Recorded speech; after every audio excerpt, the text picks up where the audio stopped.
guys.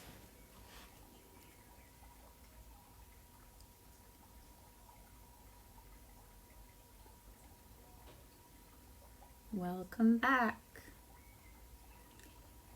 I know it's been a few weeks probably.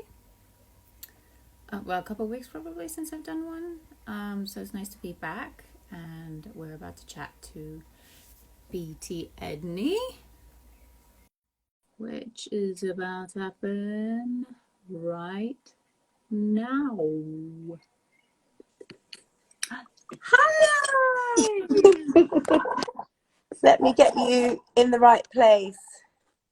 Did it all work out all right?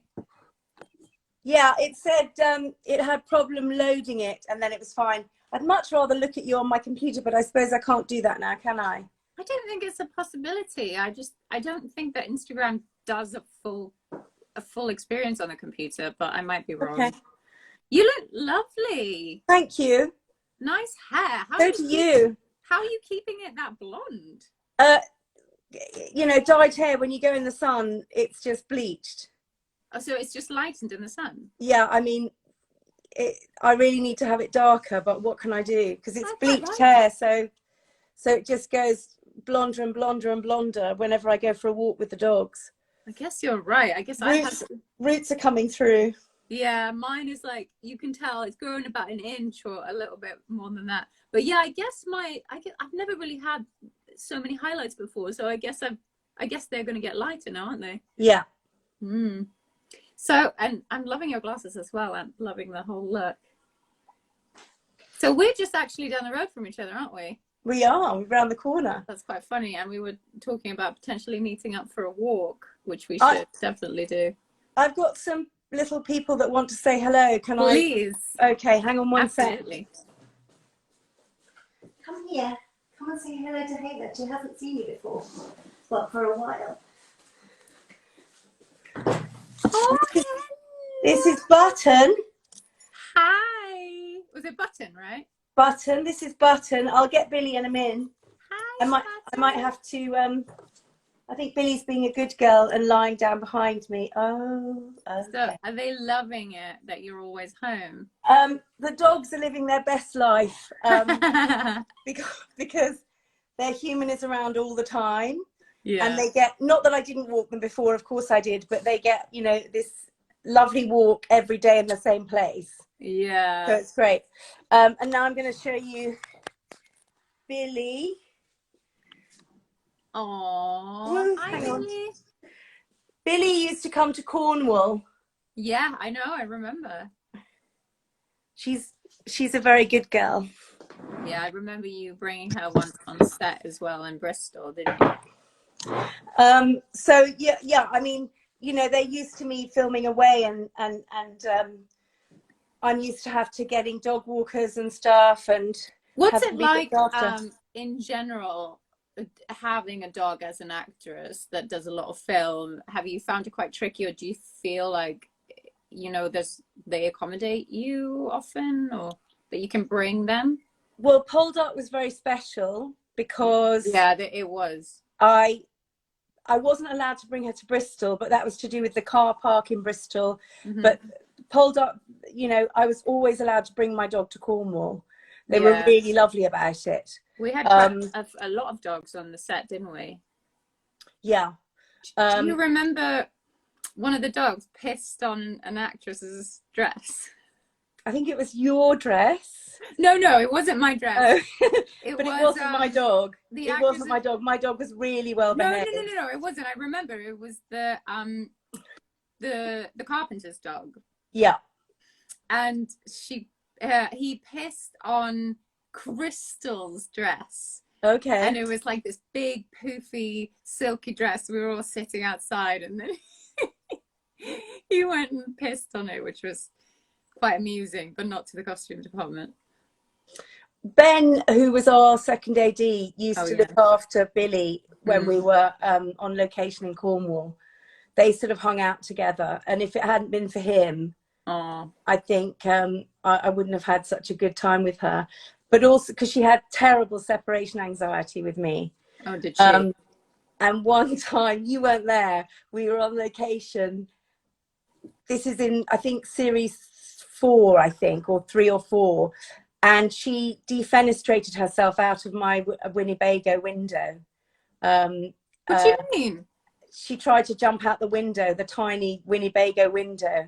And got stuck halfway in and halfway out. And the producer very kindly came and saved her. Oh my anyway, God. Somebody's just mentioned In the Name of the Father. Okay.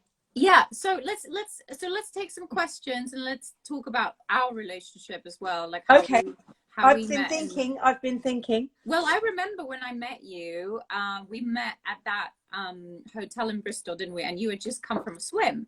We met at the read-through.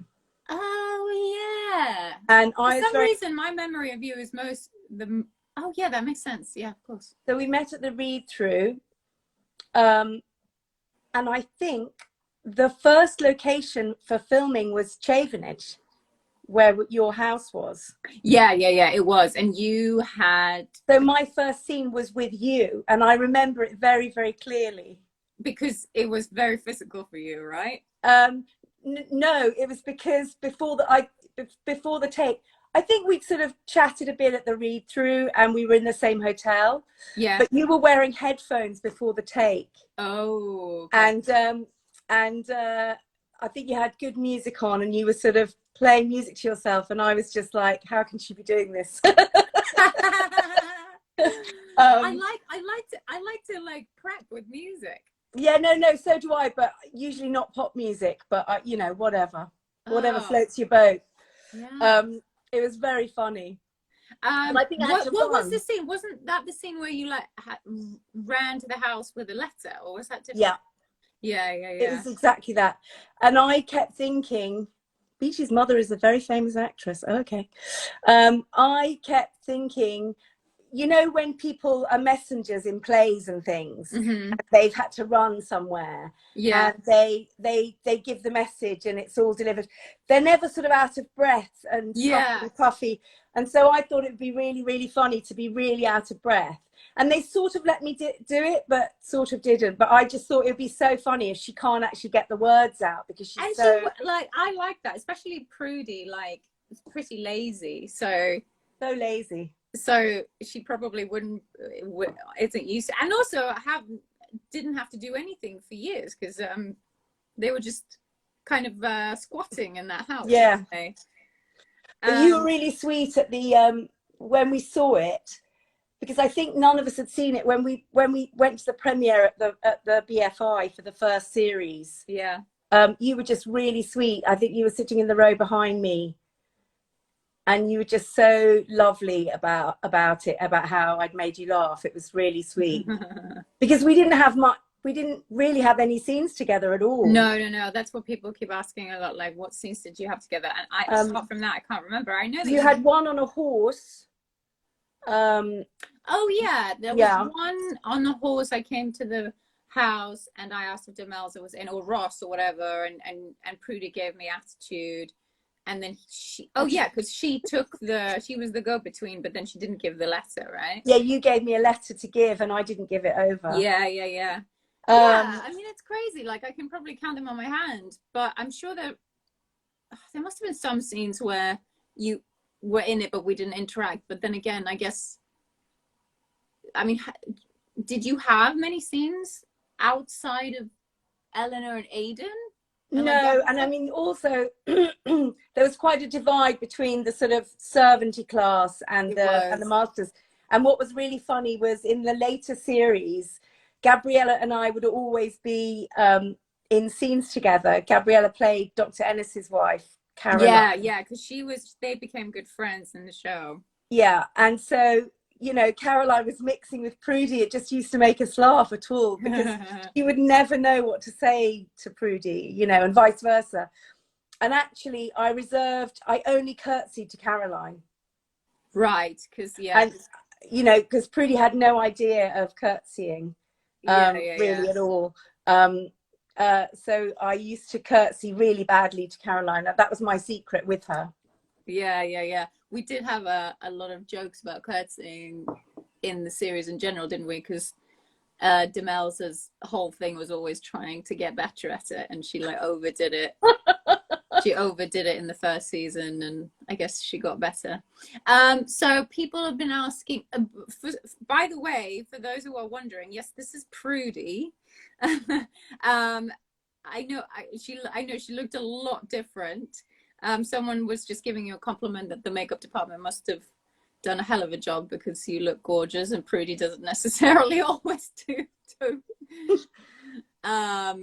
And people were asking as well about like what was it like for you to work with Aidan and Eleanor? What was the sort of difference between them and Joy's? Well, you know, Eleanor's a really close friend, so that's great. In fact, all the cast, I think, I've been working for a lot longer than lots of you. Yeah. And I think one of the most amazing things is how close the cast are. And actually, when this COVID lockdown started, one of the things I did was start a WhatsApp group for the Poldark regulars. Yeah. Because I think I missed I think people are missing camaraderie and you know, community, and it was just a sort of way of checking in with everybody. So it's been lovely. Yeah. I remember with Eleanor, doing a scene with her. I'm just going to close my computer. Doing a scene with Eleanor when she was dressed as the little boy, and she came to Nampara. And I remember this scene where she was sort of giving a bit of attitude. And I remember really taking a step back and going, oh my goodness, she's really good. Yeah. So that was lovely. She's got a lot of layers. Yeah, really. I didn't have that much to do with Aidan because he was so busy. Yeah. But also Prudy was scared of him. Yeah. Did that never really change? Well, I think that she became a bit more, you know, she'd give advice to that character and stuff. But I've got a secret sort of theory that Aidan was, because he's quite a laugh, and he's quite, I know that he did used to laugh at me quite a lot sometimes. Yeah. And I think that he's quite a laugh, and so it was difficult to get into that rather dour, serious person. Yeah. And so probably he was a bit sort of standoffish. So I only really saw him in the, you know, if we had a scene together, or you know, if we had a group scene, he'd be around. And then when we had our like cast sort of get-togethers, yeah. What was your favorite scene as Prudy? Someone else? You have one? I had some really great ones in the last series that they didn't put in, which is sad. Oh really? Yeah, I had a makeover scene that was just cut. Really? Yeah, it was so great. I wanted it in because she was meant to be going to London as a lady's maid, and so she got a nice new frock, because I had the same frock. You had all these wonderful clothes to wear, although we were all in corsets. Let's not talk about that. Oh dear. But I had the same clothes for 5 years. The same clothes that I was in at the beginning, with that wonderful costume designer Marianne, who is just incredible. All the crew were amazing, but yeah, I had the same clothes for 5 years. So I had this makeover scene, and it was cut, and also being taught by Demelza how to be a lady and drink with her pinky up and stuff. And oh, that sounds so fun. It was really sweet, and it was quite good apparently. But I think probably the most I had to do was Judd's death. Yeah. And that was funny, and also, you know, I got to emote a lot. Yeah. So, you know, I think it's nice when you've got lots of stuff to do. Yeah. Yeah. That's nice. I hope that they I never really think much about, because Debbie always kept everything so concise that there probably wasn't that much that was cut, but I bet they could make like an extra bonus episode just of scenes, deleted scenes, which would be so fun to see. I think that, I mean, she was such a brilliant writer, she really is. But I think that last series, there were lots of episodes that ran over, you know, for various reasons. Yeah. I think they had so much to pack in. Yeah. You know. Yeah. What did you enjoy going down to Cornwall every year? That was my favorite too. But I didn't get to do that much of it, you know, in the later seasons. Well, I mean, the thing was, I think we went down less and less as it went on. Yeah. You know, they figured out how to do a lot. Yeah. Sort they had Nampara, the series of Nampara were done elsewhere later on, because I think expense and all those things. Yeah. And also the weather, just, you know. And also it's just like takes forever to get down there, and you have to put us all up, and you can't pop back and all of that. So, but I wish we would have done the whole thing down there sometimes. I mean, I spent my childhood in Cornwall, and I have family who are Cornish. Yeah. So oh yeah, people were asking you, someone asked about the accent and what was that like for you? Because I always say if I had to do a Cornish accent, I would never have gotten a role in this. Well, can we just say, I mean, the other thing that's incredible about you is you sound English, but you're from Iceland. So that's pretty amazing anyway. Why, you know, that's incredible. I can't do everything. I can do an English accent. I've got an ear for accents, so you know, it's lovely. Do you enjoy the Cornish one? Yeah, what was difficult was the first 2 years that we were doing Poldark. That's sorry. Let's this is a sidebar. Wait. Let's talk about. No. I have to say this as a sidebar. I couldn't say Poldark properly, so I trained myself to have a prudy nod so that I would say it properly, because I was pronouncing it wrong always. I'd say Poldark, but it's Poldark. I say Poldark too. I mean, when we talk about the show, we say Poldark, don't we? And everyone says Poldark. And I actually have to say, I think that we jumped the gun a little bit by going Poldark. And the reason why we didn't we, is because the Cornish emphasis on the latter, the last syllable. The last syllable. But then later on, as we were like half into it, someone was like, yeah, but it doesn't mean that that's the case with names all the time. And we were like, it's too late now. It's too late. But anyway, I couldn't do it. So I would go Poldark with my head so that I could do it. But I was in the middle of telling you, what was I telling you? Oh, sorry. The Cornish accent. Yeah. So when the first 2 years that I was doing Poldark, I was also doing a series in Devon. Oh. And the thing is, so for the rest of the year, I was doing a series in Devon called The Coroner. And the thing that you won't know, probably, maybe you will, is that there's a huge rivalry between Devon and Cornwall, which just doesn't end with the scones and the cream and the jam stuff. Oh, right. It's also, you know, they'd be very insulted if you spoke with a Cornish accent in Devon and a Devon accent in Cornwall. Which is like, isn't Devon stronger? It's different, and I'm not. Please don't ask me to do it now. But basically, what I did for that, because they couldn't afford to have a dialogue coach on that one, right? My wonderful makeup artist knew a farmer's wife, and I used to phone her up. In my own time, I'd phone her. She was gorgeous. She came to the set one time. She couldn't have been less interested. It was just so not what she wanted to be doing with her time. But we became friends. All you really needed was for her to talk. Well, basically, no. I used to phone her up and say, "Can you say this?" Because I didn't want her to read it, because it would sound like she was reading it. And she'd just repeat the lines back to me. Yeah. And that's how I learnt my accent. Oh, amazing. Anyway, who was the biggest prankster on set? Oh, look, we didn't really have time to play pranks, did we? I mean, Aidan? I don't know. I mean, I don't think he ever did stuff to, you know, a couple of times in the first series, we had to do this thing where Kyle was shot, I think. Oh, yeah, he was, yeah. Was it when Kyle was shot? I think it was. And I basically had to say, I can't help. I don't like blood.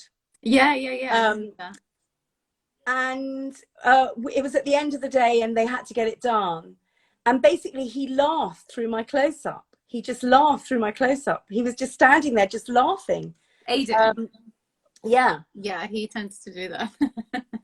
And then he was just like, was that a take? He thought it was just a rehearsal. He thought it was a rehearsal.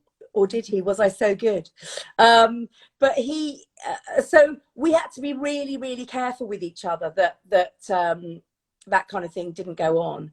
Right. I once fell over at the mine. No. Do you remember going to the mine and how? Yeah, they were gorgeous, metallic mines. Yes, but do you remember how bumpy? Oh, you mean like going into it? No, darling. I mean, do you remember the landscape was really rough and bumpy? It wasn't, and we were wearing long skirts and stuff. Oh, it's quite hard, yeah. But anyway, I would wear flat shoes. Yeah, obviously. But I had about 5 skirts on. Anyway, there had been a mine explosion and we were meant to be helping the miners. And oh yes, I just said, oh yeah, I remember that. And I fell over. We were in the background. Eleanor and I were in the background. And I fell over. Accidentally. I kind of climbed up my skirt. I kind of that's so easy. It's so easy. And I couldn't get up. And Eleanor just was pissing herself laughing. It was because of the noises I was making and struggling to try and get up. It was like this beetle, this fat beetle trying to stand up again. And she just oh my God. Anyway, so that's pranks, hilarious. no, that's a very long way of asking. Somebody just asked how my mum is. Yeah. Okay, so we haven't made a thing about this in the press, but my mum has Alzheimer's now. Yeah. So I've been caring for her. I actually stopped work for a while. Yeah. And was caring for her. And then I got a play at the Almeida just before lockdown. It was to start rehearsals. Yeah. And so obviously because of work, I had to sort out a carer for mum. Yeah. And when lockdown started, I decided to keep that going. I wanted to actually move in with her, but that wasn't possible for various reasons. So when the carer isn't there twice a week, I go. So on the carer's days off, I am still caring for mum. So is she close by then? Yeah. And I, it's legal. It's not illegal. I'm allowed to go and care for her. No, of course. So, one of the things about this is I've got responsibilities to make sure that somebody's okay. Yeah. So, how's it been since the lockdown? It's okay. I think like everybody, I'm not a particularly neurotic's the wrong word, but I'm not a particularly concerned, nervous person. Right. And so there are lots of things about it that are just great. Yeah. And I'm also quite a self-sufficient person. And as you know, as we're both self-employed, you have times when you're not working. So we're kind of made for this. Yeah, we're quite used to it. Yeah, but also, we've got so many things that other people haven't got. We've got houses or flats. We've got, somewhere to live. My mum has a garden. I'm so lucky in so many ways. Yeah, absolutely. The only thing is that I've noticed with everybody, even if they have anxieties or not, there are times, it's a bit like a roller coaster. There are days when you just feel really nervous about things. So, and also I had to decide quite early on, because I'm quite judgmental, that I'm responsible for me. And, when I walk the dogs, runners come by and that's nerve-wracking. But you know, I'm just responsible for me and washing my hands, not getting anyone else sick. So that's what I am trying to do. I was hoping that I'd have my mask to show you. My friend's making these masks for really? Yeah, she's making these masks for charity. Well, you should take a picture and then post on your Instagram. Yeah, no, I will. And I've done lots of things like that to keep me going. I think if you can employ people, you know, try to do that. I've done stuff for the Mayhew because I support the Mayhew, so I've tried to keep that going. Help refugees, amazing organisation. I've been involved in that as well. I made a donation.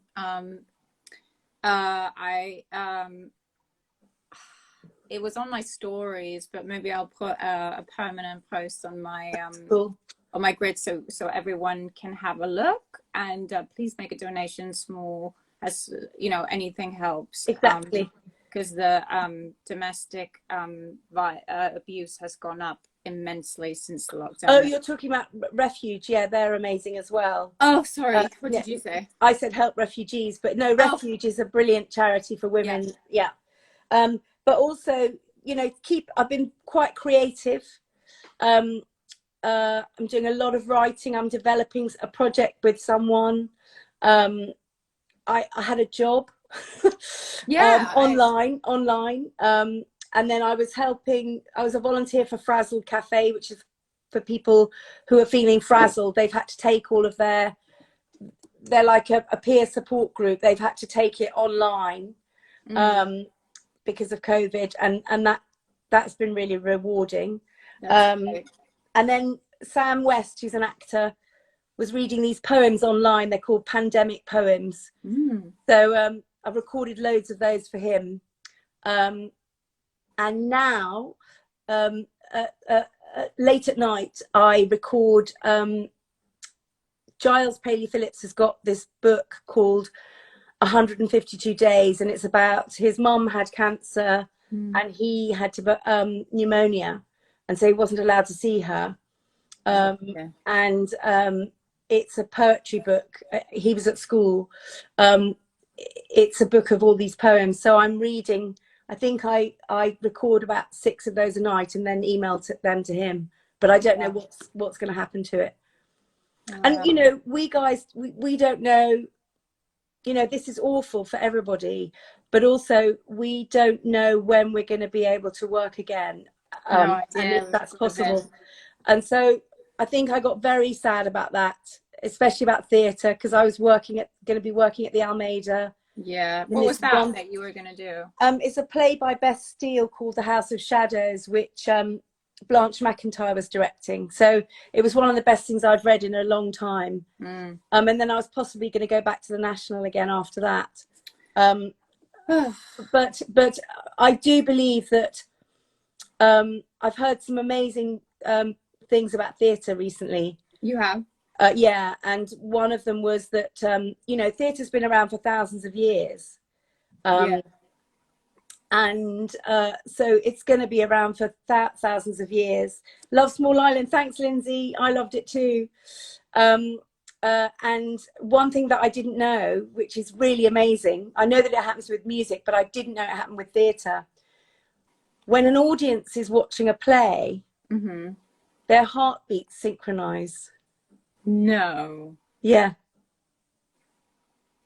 That's amazing. Happens with music, but yes, and so it's a necessary thing for people to have. Does it happen in films too? Or? No, it's a live experience. Wow. Yeah. That's so beautiful. Yeah. Because I was thinking, you know, how can we do it with technology and stuff, but it's not the same. Not the same as the live experience. And that makes sense why it's so special for both, you know, the people on stage and in the audience. So, I don't know. I have no idea. Like, it's going to be it's going to be one of the last things that will go back on, I imagine. Yeah, I think it'll be a while. Yeah. But I don't want to be all doom and gloom about this, because I was so upset about it. And I really think that it will come back. And also, it has to, you know, the theatre community is so creative. They'll figure something out. They'll figure something out. So people are asking what I took from the set. Shall I show you? Doing what? I've just seen somebody said, buongiorno, Italiano. See, you are quite good at reading this. You are quite good at reading these questions. I can see them, but I have to look really carefully. Shall I show you what I took from the set? Oh, yeah. Okay, I'll see if I can find it. Hang on. Okay, please do. Sorry, you're looking at a blank screen. That's okay. I'm just looking at comments in the meantime. Oh, the bonnet. You got it right there. Oh my God. It was made for me. There she is. And so, yeah. There she is, Prudy. I mean, and never without. It's quite mad that, like, with all of Jamalis's and Ross's like success, that they couldn't get you a new bloody bonnet. You know, I've got a friend called Assie Glazer who makes perfume for actors to get them into their role. I would love to do that. I would love to have that. Yeah, it's so expensive. But anyway, I was talking to her in series 2 about doing a perfume for Prudy, which I decided would be like piss and alcohol, and what I wanted was that if people came near her, they would recoil because the smell was so bad. But of course, Prudy thought that she smelt of roses and marzipan and chocolate, so it wouldn't have helped me get into the part at all. No. So there we go. This was so weird when I was in drama school, because I'm very susceptible to smell, and there are so many different things that remind me of something and like evoke an emotion in me. And so one time I was doing a play in drama school with a friend of mine, and I asked him if I could spray a certain type of fragrance on him. And he was so like weirded out, and he was like, I'd rather not. And I was like, hilarious. I was like, I guess that's fair, but I don't really know how else to, like, I don't want to wear it. I want you to. Like, that's so funny. I had this, I did a play called Dead Funny in the West End, and I was the wife of Danny Webb played my husband, and they weren't getting on, and he particularly hated a perfume that I love, actually, Issey Miyake perfume. I actually like it, but I didn't have the perfume, but I had a hairspray that smelt like it. Oh. And what does it smell like? It smelled like the Issey Miyake perfume. It was, but like what kind? What like what's the smell like? What does it smell like? I'm like not floral? sure. Sorry? Like floral or woody or like very sweet and delicate. Right. So like floral. But just before we went on stage, he used to smell my hair and go, "Oh, I hate you," and then we go on stage. So I think that you had the right answer with the guy that you wanted to spray with something. So yeah, look, they're saying citrus like peachy. Smells citrusy and peachy. Oh right. Well, that sounds kind of nice. Do you ladies keep in touch with Aidan? No, I haven't seen him for ages. Yeah, no, I do. He's an elusive one. He doesn't really like social media, so he seems like there's less of him. But yeah, no, I keep in touch with him. And yeah, I actually had a little Zoom. Me and my husband had a little Zoom wine night with him recently. Oh, that's nice. So it was nice to catch up with him. So yeah, he is alive and well. I've had Zoom dinners with Luke. Oh, lovely. Yeah. I've done the same. I've done the same with him. Oh, bless him. He had the virus and his whole family, which wasn't pleasant. Yeah. Oh, do you want to talk about Highlander? Is that sort of the film that kind of put you on the map? I don't think I've ever been on the map, darling, but I was in it when I was young. And it was sort of, for a generation, it was a very, it was a cult movie, but for a generation of young men, I was very popular. Oh yeah. Yeah. What's your favorite film that you've ever made, or project, I mean? Oh, that's so hard.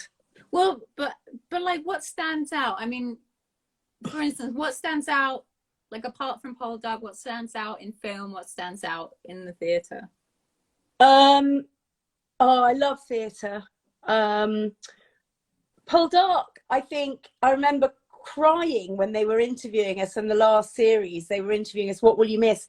And they said to me, what will you miss? And I just fell apart. I just completely fell apart and said, I'm going to miss the cast.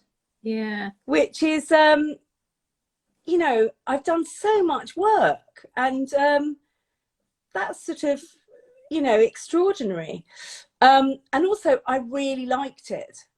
I think that Luke said something. So Luke's always really brilliant at, because friends of mine would say, I love to watch Poldark because nothing is required of me. I sit there, it's like having a lovely box of chocolates, and I just sit there and I can just relax. But Luke said this, he wrote this wonderful article about it.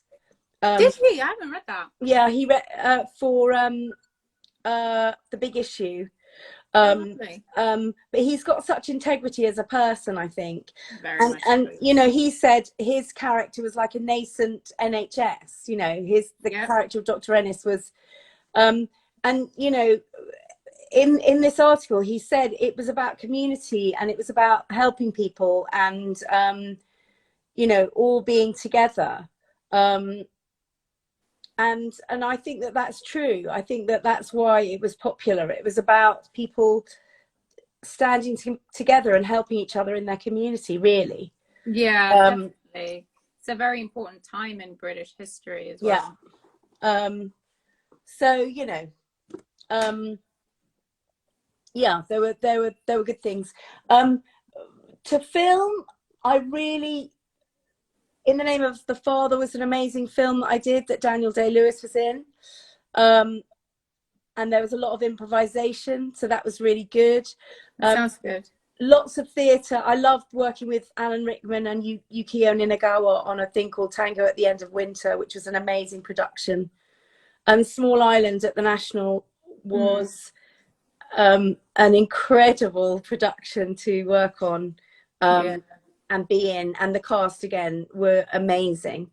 And that theatre, the National Theatre, it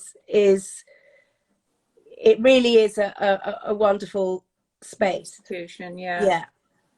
It's so strange to think. What do you remember the last thing you saw before lockdown? I saw Robert Lepage, Seven Streams of the River Utter, which was I think it was 7 hours. Was that at the Barbican? No, it was at the National. Wow. And I was with a doctor, my friend who's a GP, and we washed our hands all the time. And yeah. So you went to see it kind of before, like as it was conscious, in like as the whole thing was conscious, but the lockdown hadn't started. Yes. Oh wow, that must have been strange. Well, weirdly, I might have had it. Oh, do you think? And weirdly, because you know this with actors, you know, I had loads of hand gel because of working in a company. You all get ill. If somebody gets a cold, you all get a cold. Yeah. And I used to put First Defense up my nose in the makeup room. Oh, same. Yeah. So when I got flu, I had a flu in February, and it was terrible, and the cough was so painful. And I isolated myself because I didn't want my mum to get sick. I didn't want anyone else to get sick. So I was home alone, and somebody walked the dogs for me. My cousin walked the dogs for me. And I did go out to the theatre. I wore a mask. Did you? So I did. Maybe it was just instinctive for you. So I didn't go out for the first, I think I was ill for like 4 days and then it went away. But, you know, I hope I didn't infect anybody, but I might have got that from going to the theatre. Right. I mean, that would totally make sense. My pet peeve are people coughing in the theatre. Yeah. I mean, you know, us people that go to the theatre a lot and work in theatre, we know the rules. As if you are coughing, you usually exit and kind of gather yourself, or I mean, I won't go to the theatre if I'm going to be coughing. I'll take cough sweets and water and repress it because it's very distracting. I don't remember the last thing I saw. I think because I came back from LA, so, and I'd been in California since December. I think I might have seen my friend in Touching the Void. Right. I saw Luke in the Doll's House at the Young Vic.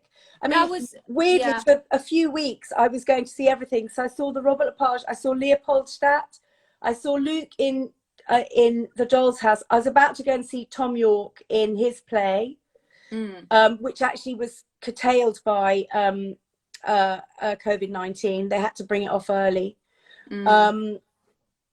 What else? I saw so many things. What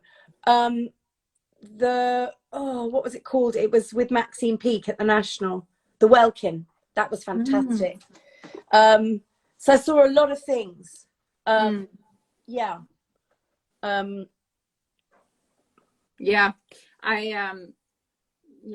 guess I kind of wish that I had seen more theatre had I known, but you know, there's not much theatre in Los Angeles, I'm afraid. Yeah. I mean, what's great is they're doing these national live things. Yeah, and that's been One Man, Two Governors. I'd never seen it. Yeah. Well, I saw it in the theatre as well, but what's been quite fun is catching up things that you didn't manage to see. Yeah, no, that is quite nice. Did you see Yerma? No. I didn't see it on stage, but I went to the cinema when they did a live thing of it, and that was fantastic. In case they put that up, that's definitely a really good one to watch.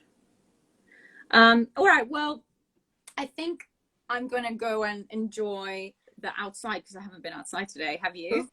Yes, we had a walk. We go for a walk early. Do you go for 1 or 2? 2. Oh, nice. Are you a hot weather person? Or I am a hot weather person, but the dogs aren't. The dogs don't like the hot weather. But also, Billy won't go in my garden, so I have to take her out in the evening just to let her do her business. Whereas Button doesn't mind where she goes. So okay. Well, how come she doesn't go? She just doesn't want to. She considers it as part of her house, so she doesn't want to mess in it. That's Whereas lovely. Button rings a bell to go outside, which is kind Do you have one of those bells? Yeah. Does it do you feel like they do it all the time or only when they really have to go? Button does it whenever she wants to go out into the garden. Yeah. Yeah. I guess. Do you think that's? Yeah, I guess that's better than barking, isn't it? Well, I mean, she's really good at telling me. You know, if I haven't fed them, she will come and make it known that I have to feed her. She's very talkative. Yeah. Yeah. Oh, that's lovely. Well, I can't wait to see them soon. Let's get on the phone and organize a meeting up in one of the parks. Cool. And well done for doing this. You've always been very good at all of this social media stuff. I only joined for the Poldark. I think I realized actually today why I did, which is hilarious. I was on BuzzFeed, just kind of, you know, scrolling around, and I saw that Miley Cyrus had done one with Demi Lovato, and I think one of them were doing this type of stuff very early on, and that must have been what it was. And I thought, oh, maybe I'll talk to my Poldark friends and just kind of keep the chats going, and hopefully it will, you know, ease the boredom for some people. And I can't believe we're still in lockdown. Well, it's a good thing. It's a good thing. Yeah, it's been so nice to see your face. And thank you so much for doing it. And sorry if I whittled on and on and on. No. Thanks everybody who asked questions, and thanks for tuning in again. Keep washing your hands. Yeah, keep washing your hands. Stay healthy. Stay safe. Lots of love, Beatie. I'll speak to you soon. Love you. Thank you so much. Thank you. What do I do? How do I get out of here? Oh, you don't have to do anything. Oh, okay. Bye. Bye. Bye, everyone.